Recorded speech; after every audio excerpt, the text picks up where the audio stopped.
Hello everyone, welcome back to the channel. A major update has finally arrived for all Reliance GCS candidates. The MAT result has started rolling out and the candidates are also receiving important instructions regarding exam center and exam date. So if you have applied for Reliance GCS and cleared the MAT exam, make sure you watch this video till the end because today I will cover every important update along with some important instructions that every candidate should know. यार सबसे पहले तो congratulation उनको जिनका भी mat exam clear हुआ है और उनको भी मेल रिसीव हो गई है। और जिनको भी अब तक मेल रिसीव नहीं हुआ है यार डिसअपॉइंट होने की कोई जरूरत नहीं है क्योंकि अभी मेल आना शुरू ही हुए हैं और आपको भी जल्दी ही शायद मेल देखने को मिल सकती है। तो आज मैं बात करने वाला हूँ जो मेल आपको रिसीव हुई है। देखो यार सबके सेंटर्स तो अलग अलग होंगे। माइट भी किसी का लखनऊ हो, किसी का जयपुर हो, किसी का देहरादून हो और किसी का बैंगलोर हो, लेकिन जो इंस्ट्रक्शंस है वो सबके फिक्स होते हैं। आपके बस रिपोर्टिंग वेन्यू चेंज होंगे लेकिन जो इंपॉर्टेंट इंस्ट्रक्शंस है वो एज इट इज रहने वाले हैं। तो आज हम उसी टॉपिक पर बात करने वाले हैं इन ब्रीफ की आपको रिपोर्टिंग से लेकर के एंड तक क्या प्रोसेस रहने वाला है, क्या प्रोटोकॉल्स फॉलो करने हैं और कैसे इन चीजों से डील करना है और कैसे अपने इंटरव्यू को परफेक्टली अटेंड करना है। सो बात करते हैं। जैसे मेरे पास एक मेल है, आप देख सकते हैं, मैं वो देख रहा हूँ और मैं आपको अब यहाँ से इसको डिकोड करना शुरू करता हूँ। सबसे पहले तो यार centre name and all ETC दी हुई है। तो अब ये जो मेल है इसमें लखनऊ सेंटर ग्रुप 1 है। हर एक सेंटर का 2 ग्रुप होने वाला है।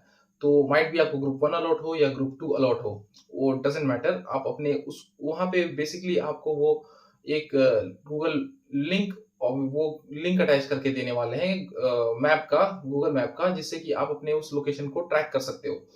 तो मुझे नहीं लगता कि उसमें किसी को कोई इशू आने वाली है।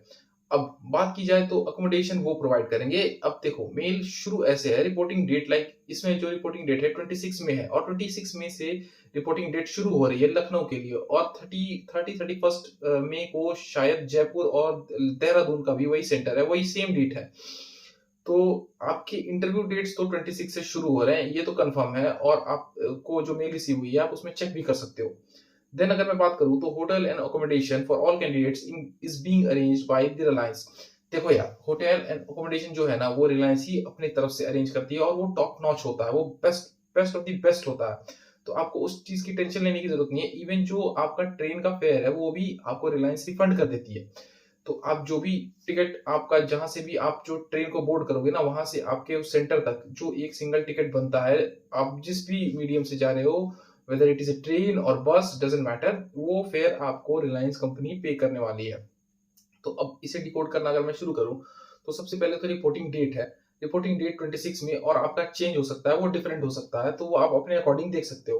Then reporting time 7:30, I guess सबके सेंटर पे 7:30 ही होने वाला है। रिपोर्टिंग डेट सेम ही होने वाली है और सेम टाइम लखनऊ के लिए मैं बात कर रहा हूँ फिलहाल। Then accommodation golden tulip Lucknow, majority centres पे वो गोल्डन ट्यूलिप ही होता है, अलग अलग एरियाज के अलग अलग सेंटर्स के लिए भी।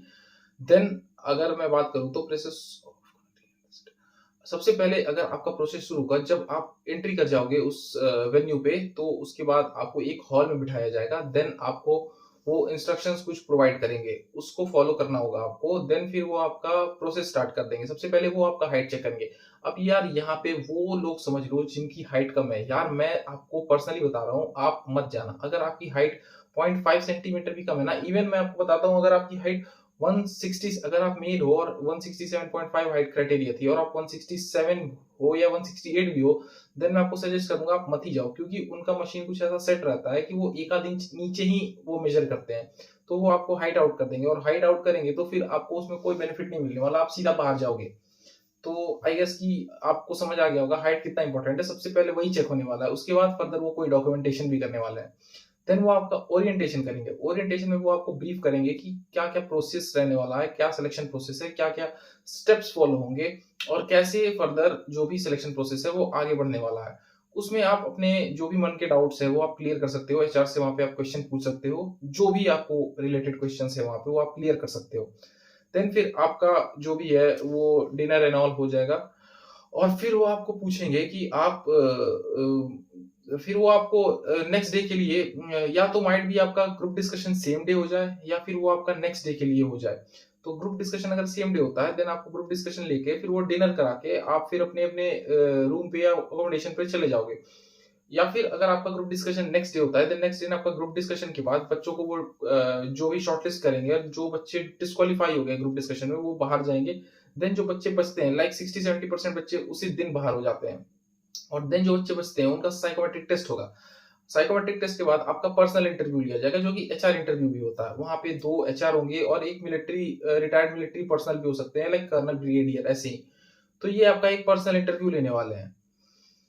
पर्सनल इंटरव्यू और पैनल इंटरव्यू भी जिसको बोलते हैं, ये आपका प्रोसेस खत्म होगा। देन आपका डॉक्यूमेंटेशन एंड ऑल भी चेक हो जाएगा। डॉक्यूमेंटेशन की अगर मैं बात करूं तो डॉक्यूमेंट्स क्या क्या रिक्वायर्ड है, आपके जो भी एजुकेशनल क्वालिफिकेशंस है, लाइक ग्रेजुएशन डिग्री या फिर पोस्ट ग्रेजुएशन अगर आपने कर रखी है, या फिर अगर आपने अप्लाई करा है तो पोस्ट ग्रेजुएशन एंड ऑल, वो सब चीज आपको प्रोवाइड करनी होगी। देन आधार कार्ड, पैन कार्ड, ये तो बेयर मिनिमम और मैंडेटरी ही है। स्पोर्ट्स सर्टिफिकेट इफ एप्लीकेबल, अगर आपके पास किसी भी तरह का स्पोर्ट्स सर्टिफिकेट है ना, स्टेट है, डिस्ट्रिक्ट है, नेशनल है, तो आप उसको ले जाओ बिल्कुल, और आप उसको दिखा सकते हो, आपको उसके लिए प्रेफरेंस जरूर मिलेगी। एनसीसी सर्टिफिकेट अगर आपके पास है, अगर आप एनसीसी सर्टिफिकेट होल्डर हो ना, ABC, आप उसे ले जाओ, आपको डेफिनेटली वो हेल्प करने वाला है। Then one cancel check with name of bank, account number, IFSC code clearly visible। आपको अपना एक ब्लैंक चेक लेके जाना है, और पासबुक के फ्रंट पेज की एक जेरोक्स भी लेकर के जानी है, जिसमें आपके सारे डिटेल्स क्लियरली मेंशन हो। क्योंकि ये चीज इसलिए है क्योंकि आपको जो ट्रेन फेयर अलॉट होगी ना, इसी के बिहाफ पे होगी। आप थर्ड AC तक आपको वो ट्रेन फेयर अलाउड है, आप थर्ड AC से ट्रेवल करके जा सकते हो सेंटर तक, कंपनी आपको वो पे करेगी। ये इसका प्रोसेस कुछ ऐसा होता है, आप अगर जैसे थर्ड AC से गए तो उसका जितना भी फेयर बनता है ना, कंपनी वो आपकी स्क्रीनशॉट, मतलब जो भी आप स्क्रीनशॉट एंड ऑल है, आप जो भी लगाओगे जेरोक्स के थ्रू, वो कंपनी उसको रिसीव करेगी, और देन वो उसका डबल मनी आपको रिफंड कर देगी। तो आपको बस एक ही चीज चाहिए कि आप जिस भी ट्रेन से जा रहे हो उसका टिकट आपको जेरोक्स करके विथ अपना बैंक पासबुक का फ्रंट पेज या फिर जो भी बैंक डिटेल्स है उसके साथ आपको अटैच करके वो सबमिट करना है। देन आपको कंपनी वो पैसे रिफंड कर देगी डबल करके। ठीक है, आई गेस सबको ये चीज क्लियर है। देन अगर मैं बात करूं तो वेरिफिकेशन, अब वेरिफिकेशन में क्या क्या होगा, आपका हाइट वेट चेक होगा, आपका एज, क्वालिफिकेशंस, वर्क एक्सपीरियंस। देखो एज के लिए भी है, जिनका भी अगर 1-2 महीना भी प्लस है ना 27 के, आई वुड सजेस्ट कि आप मत जाओ, क्योंकि वो आपको डिस्क्वालीफाई कर देंगे। क्योंकि फिर कोई फायदा है नहीं, मेहनत आपकी बर्बाद हो जाएगी। भले आपने मैट एग्जाम दे लिया, क्लियर हो गया, स्टिल वो आपको डिस्क्वालीफाई कर देंगे। अब अगर बात की जाए क्वालिफिकेशन की, तो मैंने बताई थी आपको सारे डॉक्यूमेंट्स लेके जाने हैं। वर्क एक्सपीरियंस, अगर आपके पास कोई वर्क एक्सपीरियंस है, आप उनको शो करना, डेफिनेटली वो भी आपको दिखाना होगा। ठीक है, other details mention during the registration process, आपकी आपने जो भी डिटेल्स मेंशन करे हैं ना, वो आपको दिखाना होगा। और आई वुड सजेस्ट कि अगर आपने कोई गलत डॉक्यूमेंट दिया है तो प्लीज आप अभी से मत जाओ, क्योंकि अगर आपका डॉक्यूमेंट कुछ गलत होता है ना, और आपने कुछ गलत डिटेल सबमिट करा है और आप सोचोगे कि आप आ जाओगे, तो वो पॉसिबल नहीं है। वो आपको ट्रेन फेयर भी अलॉट नहीं करेंगे, इवन वो आपको स्टे करने भी नहीं देंगे, सेम डे आपको रिटर्न कर देंगे। तो थोड़ा सा आपके लिए इनकन्वीनियंस हो जाएगा। अब फूड एंड ऑल वो आपके लिए अरेंज करेंगे टिल जब तक आप चले ना जाओ वहां से। ठीक है, अब चेकआउट डेट आपकी 27 मई को रहेगी। ठीक, आपके एक दिन बाद की वो चेकआउट डेट रहने वाली है। ओके, जिस दिन भी आप रिपोर्ट करोगे उसके बाद चेकआउट डेट आपकी रहने वाली है। तो वो चीज आप अपने अकॉर्डिंग मेल को ठीक से एक बार चेक कर लेना।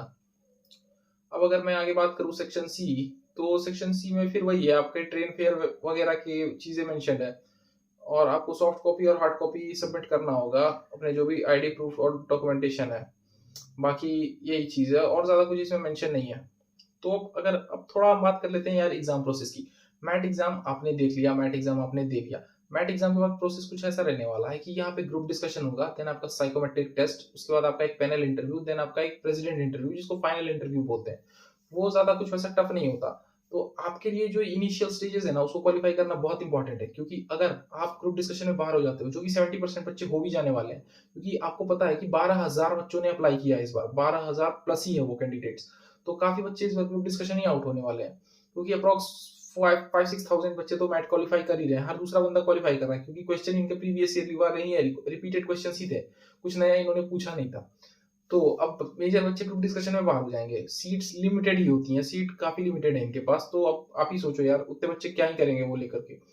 देन आपका जो साइकोलॉजिकल टेस्ट है वो बहुत इंपॉर्टेंट है, मैं बोलता हूँ बैकबोन आपका सिलेक्शन का एक वही है, क्योंकि आपकी अगर साइकोलॉजी बढ़िया है ना, तो ही वो आपको सेलेक्ट करने वाले हैं, बाकी सब चीज तो सेकेंडरी है, प्राइमरी वही है, क्योंकि आपका कैरेक्टर साइकोलॉजी से ही जज होने वाला है। तो अगर आपने कुछ गलत कर दिया ना साइकोलॉजी में, तो आपका खेल वहीं खत्म है, फिर देन आपका सिलेक्शन बिल्कुल पॉसिबल ही नहीं है। तो आप मेक श्योर करो कि आप साइकोलॉजी को अच्छे से प्रिपेयर करो और डिटेल में कवर करो, तब आप वहां पे जाओ।